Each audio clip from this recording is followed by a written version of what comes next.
আমি চিরবিদ্রোহী বীর বিশ্ব ছড়ায় উঠে আছি একা। প্রিয় ভাইয়েরা, আপনারা জানেন শরীফ ওসমান হাদিকে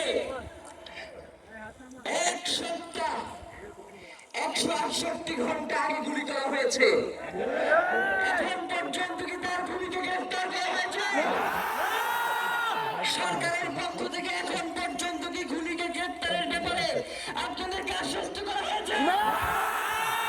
তারা কি এখন পর্যন্ত আমাদেরকে জানিয়েছে যে খুনি কোন জায়গায় রয়েছে?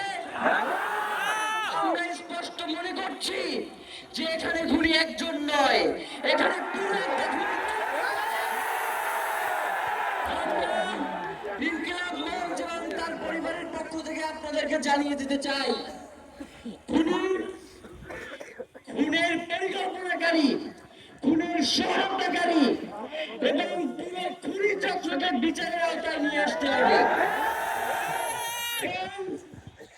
আগামী 24 ঘন্টার মধ্যে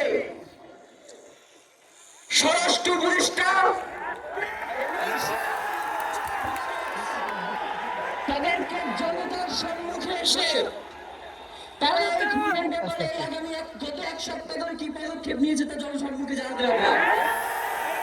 যদি তারা জানাতে না পারে তাহলে তাদেরকে বদলাগের জন্য প্রস্তুত কোনোভাবেই শরীফ ওসমান হাদির রক্তকে বৃথা যেতে দেব না।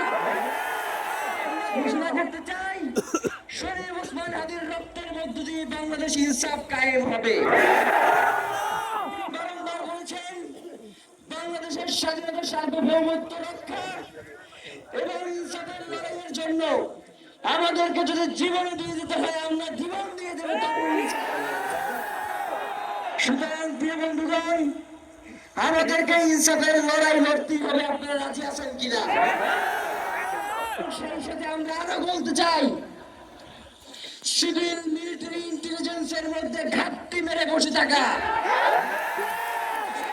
চিহ্নিত করে গ্রেফতার করতে হবে।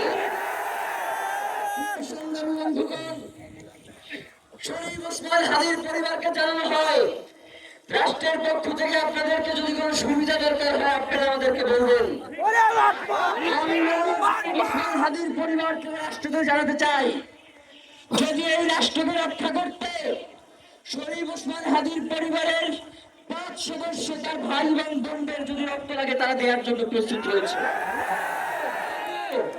এই খুনিদেরকে চিহ্নিত করে বিচারের মুখোমুখি করতে হবে।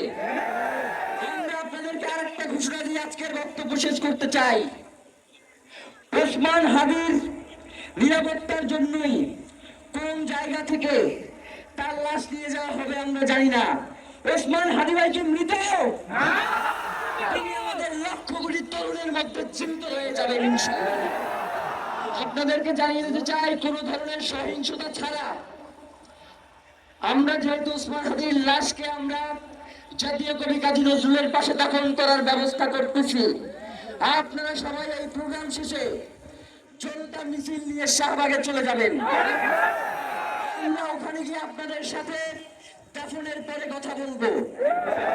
হয় বাংলাদেশের স্বাধীনতা সার্বভৌমত্ব থাকবে, বাংলাদেশের ইনসাফ কায়েম হবে, নয়তো আমরা বাংলাদেশের জন্য রক্ত দেওয়ার জন্য সবাই প্রস্তুত।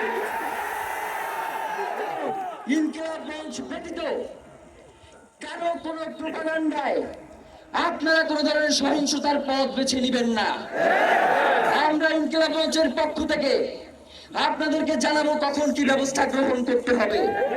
আপনাদের সকলকে, এই লক্ষ লক্ষ মানুষকে, আজকে শরীফ ওসমান হাদির জন্য যারা এসেছেন, শহীদ শরীফ ওসমান হাদি, তাকে আমরা সবাই দোয়া করব এবং তার যেই লড়াইয়ের পথ, তার যেই সাংস্কৃতিক আন্দোলন, তার যেই আধিপত্যবাদের বিরুদ্ধে লড়াই, আমরা সকলে সেটাকে একসাথে প্রতিহত করব ইনশাআল্লাহ। জিন্দাবাদ, ইনকিলাব জিন্দাবাদ, নারায়ে